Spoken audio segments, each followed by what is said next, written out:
From the darkness he came, at darkness he spread, the Dark Lord Sauron of Mordor. Hello, ladies and gentlemen, and welcome back to Divide and Conquer as we are continuing with the faction overviews. With today, the Dark Lands of Mordor. Without further ado, let's just dive in and see what changes in version 5 for Mordor. Beginning with the starting regions. As Mordor, you start with 9 regions. You have 4 over here with the Moran and Thirth and Orc Astolat, Minas Murgul. Further into your lands, Barad-dûr and Morrigost. Even further, Tharband, Kargukur, which is a new name. It was called Saragast, if I'm right. And all the way up in the back, Dars Gurrum. Do note you have lost Cirith Ungol, which lies over here. It is still a fort, and I think it still uses the map of Cirith Ungol, but it is just not a settlement any longer. So that has changed. Then dealing with your starting army. Well, as we have seen, we control quite a few settlements, so our army is considerable, is pretty large. We have a Gothmark and 5 units in Minas Morgul. We have Grisnach with 3 units in in the fort of Cirith Ungol. And besides that, we have a few generals dotted around with a couple of units, with some more troops in your key settlements like Morannon. Barad-dûr is quite a fan, a few troops, but the further we go to the back, the less troops you have, except for Durs Gurrum, which is at the far edge of your borders. So there are quite a lot of troops there, but don't get me wrong, this is not great. The orc race are meh.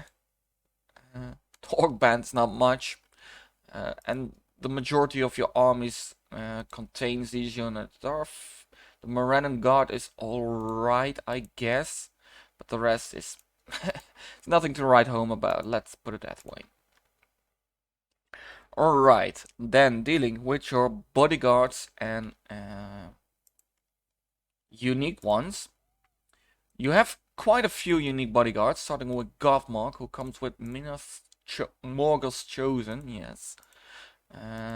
Here we have Grisnach, I think, who has regular bodyguard. Yes, regular bodyguard. This is your regular bodyguard, the Uruk bodyguard. Humgrad also has regular bodyguard. Lundish as well, I think. Oh, I hope Burs had something else. But he also has regular bodyguard. We have, of course, Leofric the Bowed, one of the Nazgûl, who comes with Temple Marksman. That's the archer variant of the Temple Guards, of the Temple units. And for the rest, I think all regulars. Yes, seem to be. Yes, all regular bodyguards. So you have a few. You start with 2 custom generals with Leofric. As you click on him, you get some background information on the Nazgûls. I wanted to leave that for later, but just popped up. First time you click on it, it will not repeat. Don't get me. Don't fear. It's just the first time you click on it. Leofric, of course, is one of the Nazgûl, which I wanted to tell, and all the Nazgûl has the Dark Numenorean units. Mostly the Temple Wards and the Marksmen, and only the Witch Knight does have the cavalry variant, the Temple Knights. So there are a few unique bodyguards. Then dealing with the family tree, well, that's quite easy. You don't have one. You have the Dark Lord Sauron, who is your big strong leader, and I think he's also already your faction leader. Yes, he is. Which is pretty nice, because as long as you don't As long as you don't get him on the field, he cannot be killed. So, no family tree with Sauron as your faction leader. I'm not sure who's your faction heir. I would say that is the Witch Knight. But he is not on the field, so it would suggest that both your faction leader and your faction heir are not there, and therefore cannot be killed, which can be an advantage. Alright, then dealing with the geographical area. Well, we are in the lands of Mordor, and Mordor is, well, very well defendable. There are only two entrances from the western side, which is Minas Morgul and the Morannon. When they are past the Morannon, there's a fort over here, and the fort of Kirit Ungol over here. So you will have enough options to defend your land, even if you lost your first line. On the back end, on the other hand, it's wide open. But normally, you don't have that many enemies coming from this side, so don't have to fear that much. Do note there is a passage somewhere here, or at least it used to be. Cannot see where it is.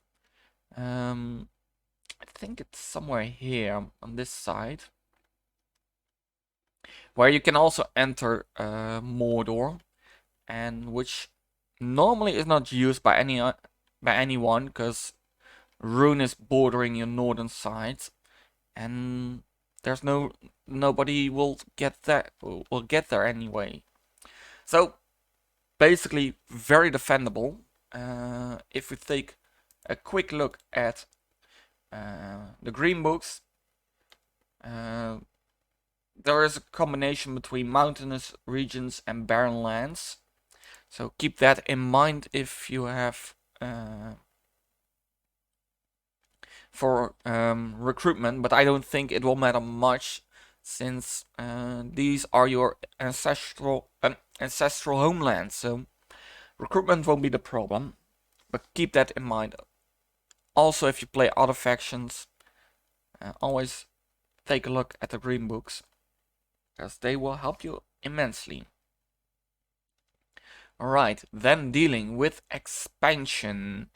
As Mordor, you already owns quite a chunk of land, and expansion is, well, actually only possible one way.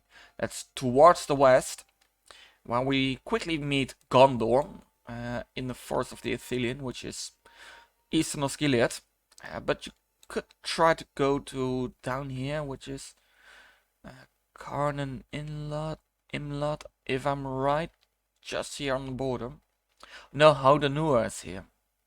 I think Houdanur is here. There might be a settlement just in between him. In the Ithilien, I'm not sure what it's called. So there are you might be able to get those two settlements, but I don't. I'm doubtful. We can. Oh, I can just Austin Ithil and Houdanur south here. You might be able to get this one. We are on turn 2, so the auto expansion has passed. If you are quick enough, you might be able to get both. But it's more likely you only get Austin Ithil, and Houdanur is claimed by either Dol Amrod or Khan.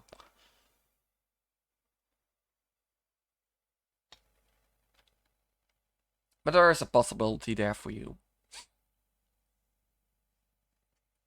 Besides that, there is not much room for expansion. You might be able to get Galabrin. Dantalat is already in the hands of Dol Guldur. Varfes is already in the hands of Rhun, so maybe Galabrin, probably Austin Ithil, maybe Houdanur, but not much room for expansion.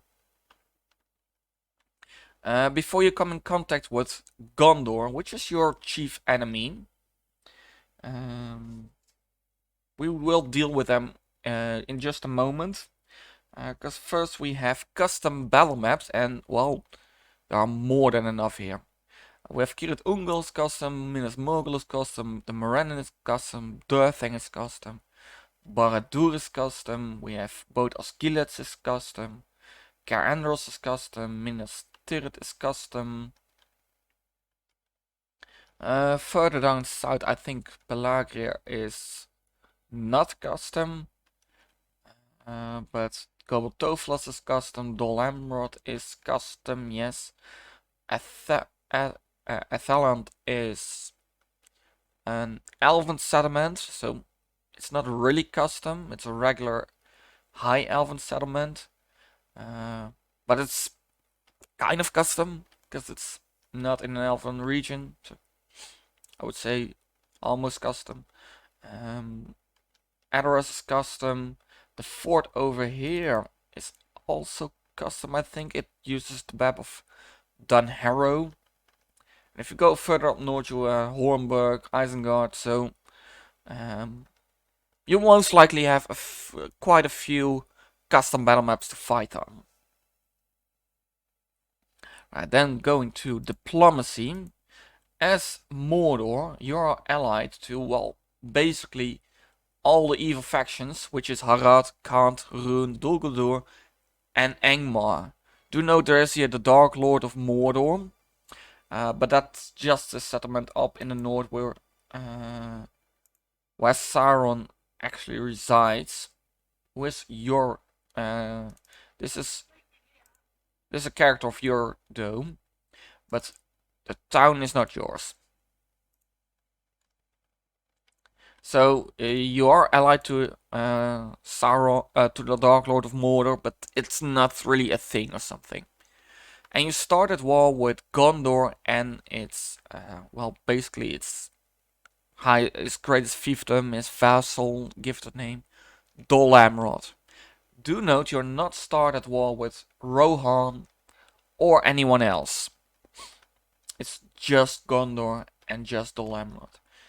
We are at the early stages of the war, where well, things are kicking off, but it's not the big major war against Sauron that it once was. Everybody is still convinced Sauron is gone. Mordor is basically dead and buried, and therefore not everyone has declared war on you yet. Alright, for your victory conditions, you have to own Barad-dûr and 80 regions. Almost world conquest, I would say. Not sure how many regions there are actually. But you do need quite a lot of land. And because you want to dominate the world, as you might expect. So huge task ahead for you, but you have more than enough time for it. Right, then we continue to buildings and stuff, and we start with the barracks.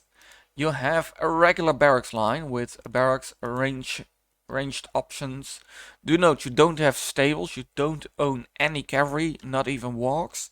That is not a thing you do. You do have the beast cage, and you have 2 tiers of them, allowing you to both get the Ologai and the Great Beast, who will be the replacement of your cavalry units. They will perform the role of cavalry, as cavalry can perform. You don't have regular sieges. In blacksmithing, you're not a great armorer, so you can only get all the way up to a blacksmith. You do get the Master Builder's Hut like every other faction. You're not a seafarer nation, so you don't get any ships. You do get a port for trade, but no ships. Is there anything else? Mines, not special. You have only one guild, which is the Fighters Guild of the Fighters Pit, which gives even more trash. Not that you need any more, but just so you know. And the highest tier, the Godmoth Hall, gives you a melee weapon upgrade. Do note it states +2, it's only +1 because the engine cannot handle more. In culture, you are the followers of Melkor, which means you get the Dark Temple of Melkor. All the way up in the highest tier, it gives you some happiness bonus and some reduced training cost, retraining cost, and a population growth. Especially population growth can be nice to get. Like all factions, you get a town hall line. Here we have a special building, which is the tribute camp. It used to be specific buildings in specific cities, but it's been replaced with just a building called the tribute camp, and it's actually an equivalent of the Ar-Adunaim subjugation camps. And in the first tier, you get some low tier units of both Harad and Khand, and in the second tier, it gives you even some Rhun units and some better Khanish units. So these guys will fill in the blankets you have with cavalry. So they can be built in, if I'm right, the Morannon, Minas Morgul, and Barad-dûr. I don't think you can build them in here, no. So they are restricted. They are pretty restricted. And they provide some additional units, which can be very useful. Especially the cavalry, and in my opinion, the pikes that are tributed by Rhun, the low camp Rim. The warband doesn't do much for me. I'd rather see the southern pikemen instead, but it is what it is. Did I forget anything? I don't think so. Yes, the Black Numenorians. And that is, I think, a change in comparison with version 4.5. It used to be that you can only build this in Durthanc, which meant that if you wanted to retrain your Dark Numenorians, you have to get them all the way back to Durthanc, retrain them there, and move them again back to the front line. That has been slightly tweaked. From now on, you will be able to train them in major Numenorian cities, which is, for example, might be Minas Morgul. No, not Minas Morgul, which is odd because it is a well-known Numenorian city. But I would say Minas Tirith, maybe both of Skilliads. Not really sure though. But think about, for example, Tharbad. Where is he? Tharbad, Fornost, Arain of That Man's Dyke, Anuminas, those kind of cities. Key Numenorian cities. Allows you to train to build the Black Temple. And it gives you 3 units, the 3 temple units, the Wards, which is an infantry unit, the Marksman, which is an archer unit, and the Knights, which is a cavalry unit. And it also gives you the melee weapon bonus. So that's the second option for you to get them. Beside that, nothing very special. Everyone has Town Hall these days. I think that's it about the buildings. Your diplomat does come from Barad-dûr, I think. Yes, the Tower of Barad-dûr. The next place where you can train them is in Minas Tirith, or up here, Adoras, or Dol Amrod, if you have the desire for more diplomats. Alright, then dealing with scripts and gameplay events. Mordor does have a few. The most important one for Mordor, of course, is the ring script. As Mordor, you have only one option, and that's returning the ring to Barad-dûr. You have to get a general to get them I would personally place the general in Barad-dûm, just to be sure. If you have delivered the ring, you will get Sauron back, who is already exists up here in the north, but he will be transferred to Barad-dûm, and he will be able to train your troops. And just to give you a note, he already has Cassium, and I have 0 upkeep because he's unique, but he has 31 attack, 12 charge, 55 defense, 3 hit points, effective against armor, inspire nearby troops, frighten nearby enemies. He's just so powerful. He will be unstoppable. And on that point, you will most likely won the game by then, I expect. And this is just a small bonus you get for retrieving the ring, which a reward that had to be useful and felt rewarding. Therefore, he has this insane stats. The second script is the Nazgul script. You start with one Nazgul, Leofric the Bowed. As you just saw, if you clicked on them, you get some kind of a background story for you to read if you're up for that. And else you just click it away. The Nazgul comes every 10 turns, if I'm right. So the 10th turn you get another one, the 20th turn you get one, the 30th turn you get one, and so on until you have 6 of the 9 Nazguls.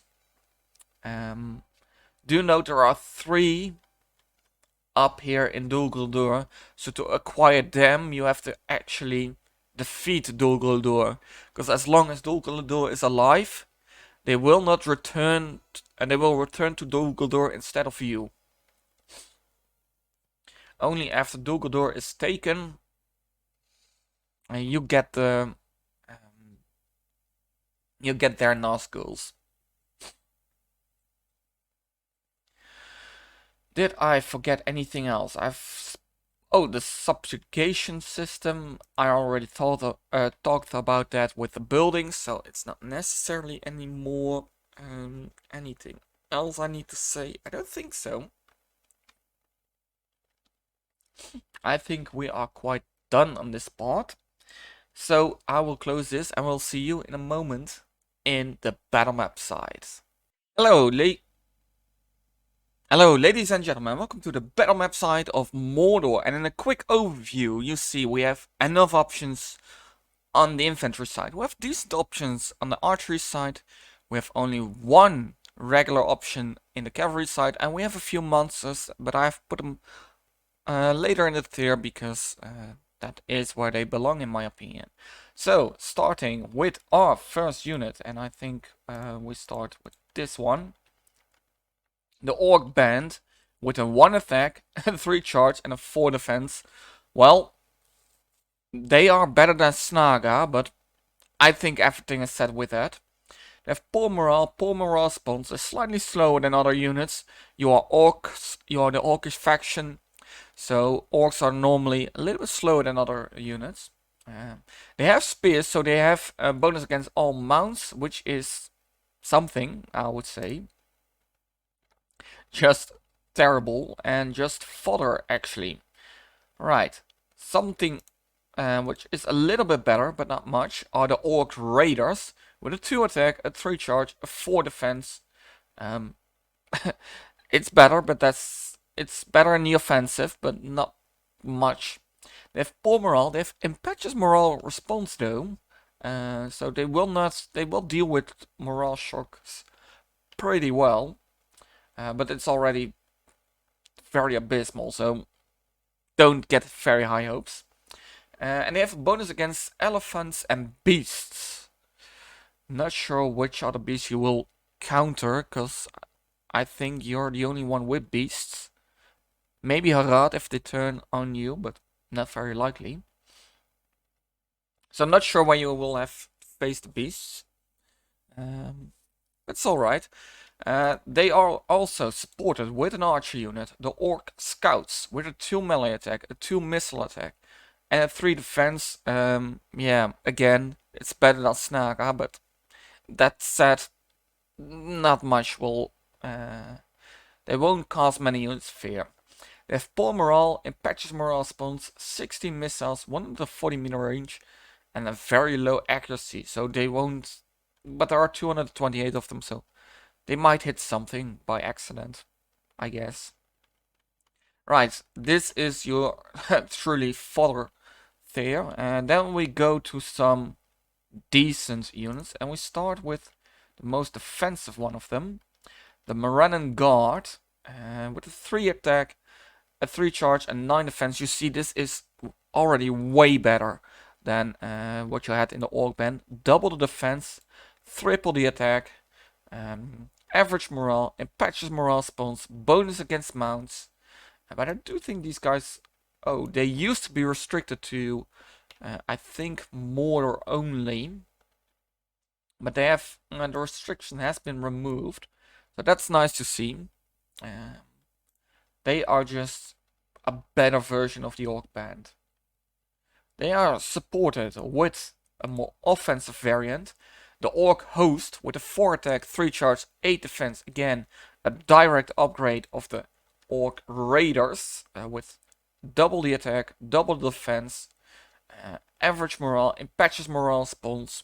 Just a way better option. And ones that will also start to kill something. And again, 228 men might help something. If you want some real killers, these are the guys you want to go with.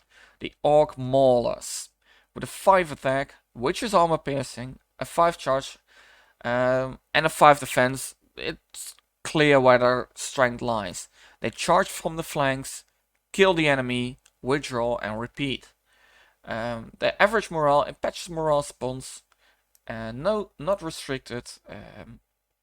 Just a nice early tier. Strike infantry. Also here we have an archer support with the Orc Archers with a 3 attack, a 3 missile, a 6 defense. Still not great, but better than, what was it, the Orc Scouts. Double the defense, triple the no, almost double the missile attack. Average morale, impetuous morale spawns, 22 missiles, 160-meter range, and a low accuracy. So, alright, I guess, for a militia tier unit. Because that is where we are now. This is your militia tier. We don't have any other units in here, so we go to your mainstream units. And we have a few unique in there, but we will start with the regulars. Starting with the Black Uruks. And these are guys that really start to kill something for you. With an 8 attack, 4 charge and 16 defense, they will hold the line against most troops. They will not break that easily anymore. Because they have good morale, impetuous morale spawns, so your army will deal with losses pretty decent. They have no bonuses, because they are just a regular sword and board unit. The other unit on this tier, which is regular, are the Black Uruk Halberdiers, which is an halberd unit with a 5 attack, 3 charge and a 13 defense. And these are the guys that will hold the line, and they will do a fine job in that. Don't get me wrong, these guys are pretty tough. They can easily hold the line against most units, while other units flank around, charge on the flanks, and together they will kill them off. They are halberds, so they are armor piercing. They have good morale, impetuous morale spawns, bonus against mounts. These are the guys of here. You start here. Mordor's army really gets shape of a through army. Do note we are already at your mainstream units. Then we have two units that are, as far as I'm aware of, they used to be restricted. I think they still are. And we start with the Sauron's Will, which is a more offensive unit. They are restricted to Barad-dûr, the Morannon, and Minas Morgul, so 3 of your key settlements. They have a 10 attack, which is armor piercing, a 7 charge, a 70 defense. They inspire nearby troops, they frighten nearby enemies. They have very good morale and patches morale response. They are not slowed down like other units. And they have a bonus against almost all mounts. Only no horses. So very good unit to have around. They are pretty cool looking actually. I like the mace things they yielding as some kind of reminder of Sauron or something. Do like that. Right, then we also have the Morgul's Chosen, which is a more defensive unit, a spear and shield unit with a 5 attack, a 4 charge, a 20 defense. They are restricted to, again, oh no, this is a typo I think, because Cirith Ungol no longer exists. They are restricted to Minas Morgul and the Morannon, maybe Barad-dûr, but not sure. There's definitely a typo in here, because Cirith Ungol is no longer a region. These are alternatives for your Black Uruk Halberdiers. They have very good morale response, bonus against mounts, solid spear unit. Then we make the move towards the Black Uruk Archers with a 5 melee attack, a 5 missile attack, a 2 charge, a 12 defense. Well, it's starting to get shape, your army. Also in the archer department. You're not as bad as the first glance seem to be. You have good morale, patches morale response, 28 missiles, 180 meter range, and an average accuracy. And that is where you see the difference, for example, with Lothlorien, who I've recorded just yesterday. We are mainstream, and the range is just 280, and just the accuracy is just average. Where you see with, for example, Lothlorien, that you are starting to get over 200 meter range and to a high to very high accuracy. So you are alright archers, but you're not great. And besides, there is also a difference between the Orcish average accuracy and the Elven average accuracy, for example, because Elves are in base already better. So average archer, which is Elven, will shoot better than average archer who shoot who is Orcish. So do keep an eye out of that. Then on this tier we also get our first beasts, which are trolls, with a 38 attack, a 10 charge, a 30 defense, 5 hit points, cannot be staggered, excellent morale, and locked, so they won't run away, they fight to the death. In patches morale, they only move 80% of the movement speed, but that is, I think, because of the animation they use. I think it's just an infantry unit that has been enlarged and therefore make larger steps, and it's just a compensation of the movement, I think, personally. They frighten nearby enemies, so you have quite a few troops that can do that, which is always nice. Morale shocks will help, and you need every edge you can get. They have bonus against all mounts. They are not restricted in whatever way. And it will be a fine addition to your troops. And will partly replace the lack of cavalry you're having. Alright, let's go to your elite troops, with which we start with the temple units, because they are more widely available. And we start with the attack of with Temple Wars with an attack of 16, a charge of 8, and a defense of 28, which is on par with Dwarven stats, Dunedain stats. So these are your Black Numenorians, and stats starts to showing that. They inspire nearby troops, they frighten nearby enemy, they have excellent morale, but it's not locked. Keep that in mind, it's not locked, so you can run away with your Nazguls, for example. They have impetuous morale, bonus against mounts, and they require the Dark Temple. We will leave the other unit for later, because that is Sauron, and continue with the Temple Marksman. This is the Archer variant, with an 11 melee attack, which is quite some lower actually. I thought it was just low. A 7 missile attack, which is really good. And do note they have steel arrows, which are armor piercing. So this is a really, really good archer. They have a 4 charge and 22 defense. So even when they are done with their bows, they're pretty tough to take down. And inspire nearby troops. This is the unit that can use shock and stakes for you. And do note, Leofric the bout start. Have this unit and you start with them. I'm not sure which Nazgul has which bodyguards.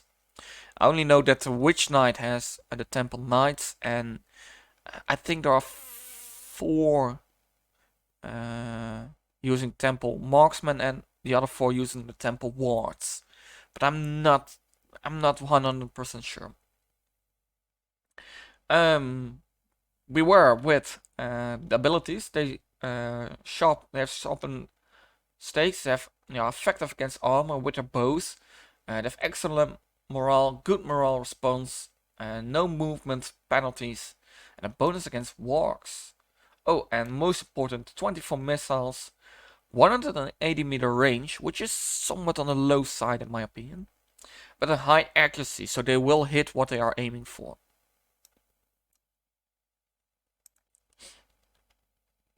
Then going to the horse variant, the Temple Knights, with a 12 attack, an 8 charge, 29 defense. These are more than solid cavalry, but do note they don't have a secondary attack, they don't have spears, they are considered a melee cavalry. They inspire nearby troops, skilled against mounts, so melee cavalry. They frighten nearby enemies, they have very good morale, and it's locked. It's the only unit of your temple units that have a locked morale. And not an excellent morale actually. They have good morale response, no movement penalties, bonus against horses, and also for them counts. For them is they are restricted to the dark temples. That's what I wanted to say. Right, then continue with your beasts, and we start with the great beasts. With a 40 attack, a 9 missile attack, 12 charge, 28 defense. These are these are dangerous beasts. Believe me, you don't want to get them in melee. On the other hand, if you are able to use any balistai against them, they will drop like flies. Especially in siege battles, they are pretty useless if you are defending against them. So don't meet these guys on the open field, because they will muller your lines. But when you can shoot them down before they reach the lines, no threat at all. They inspire nearby troops, frighten nearby enemy, they have unwavering morale, impetuous morale response. It's stated that they are slower than other cavalry, because they are considered cavalry if I'm right. But I think again that's have to do with the animation, so they might be a little bit slower than regular cavalry. They have 50 missiles, and the missiles are javelins. I don't think they are armor piercing, but they throw javelins. They have 75 meter range and a low accuracy. So the javelins is not the real threat. It is the beast himself. Those feet you don't want to be underneath. I do like those banners on the side though. They're a pretty nice looking unit. And they are restricted if I remember well. It's not stated. I think they were restricted to Mordor itself. Last. Well, almost lost. The Ar-Adunaim, which is just an armored version of your trolls, with an attack of 45, a charge of 14, defense of 38. Do note they don't have a shield, so against arrows they will still be vulnerable, but they are not as big as the great beasts, so they're a lot harder to hit with. Ballistine and archer, they will be able to take some hits from archers.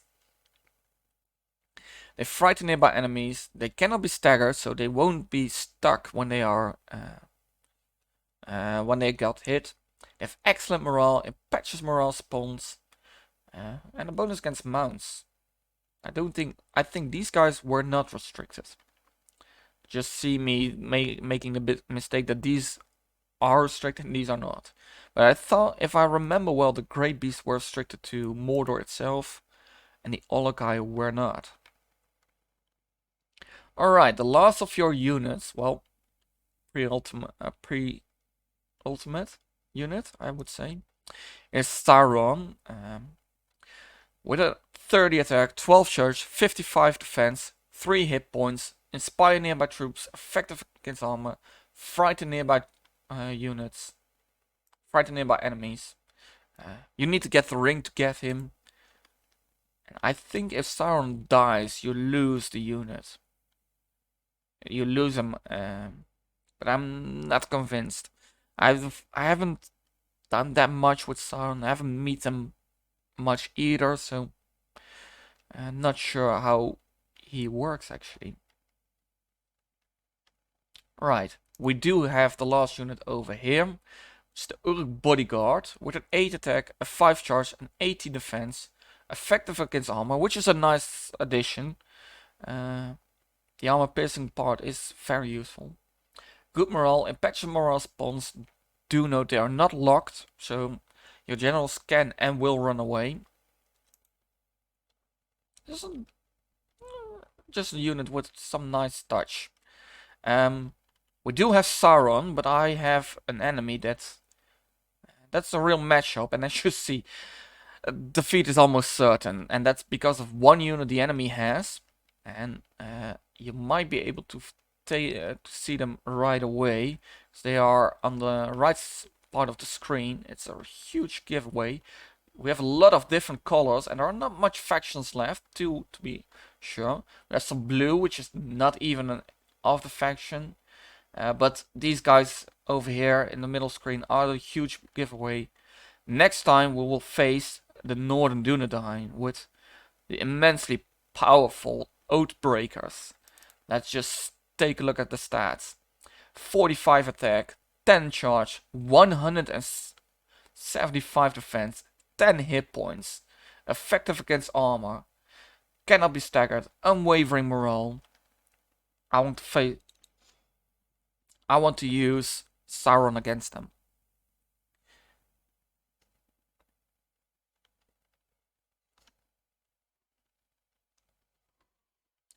Oh, some Knights of Athalion. Oh, wait. Give this to the AI. There's some Rohirrim. Oh, Riders of the Fall. That's actually a pretty good unit. Some Dunedain cavalry, which with a really Anorian look. I really like them. It's an upgraded version though. There's some Riddermark Axemen. Some Mordax Fishermen. It's a real mix of all things. Dunedain Rangers. Some more Dunedain Cavalry. I really like this composition actually. Fountain Guard.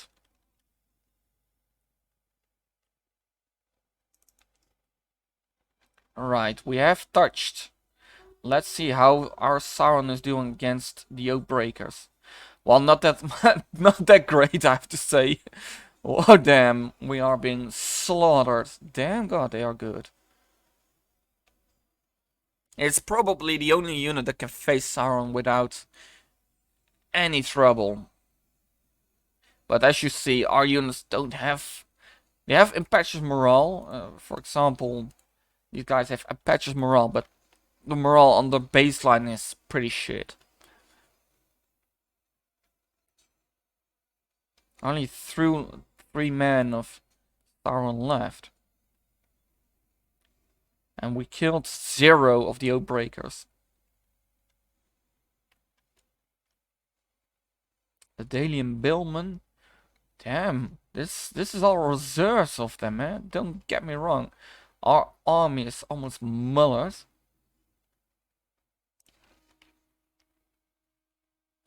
Start attacking, guys. Do something.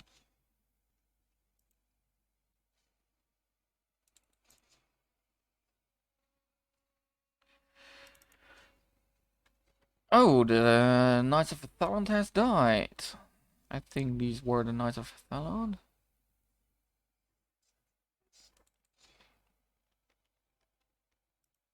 My trolls are almost gone.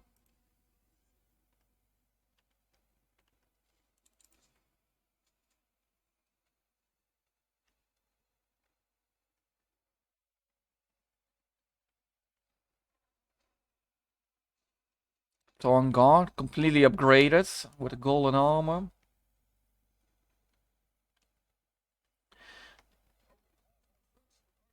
Yeah. No.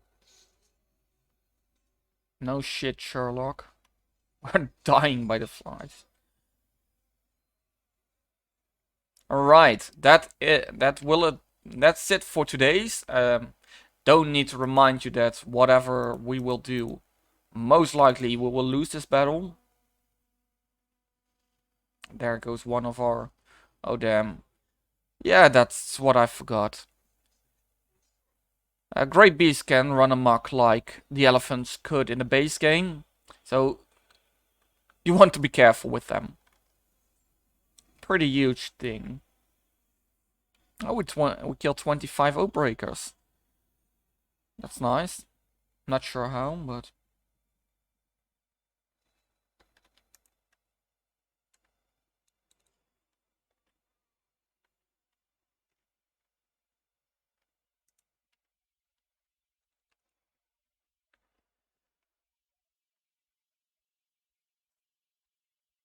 Yeah. Right, that's it for today. I hope you guys enjoyed it. If so, please leave a like. If you want to see more, subscribe to the channel. And I hope to see you soon in another video of Divide and Conquer. But until then, goodbye!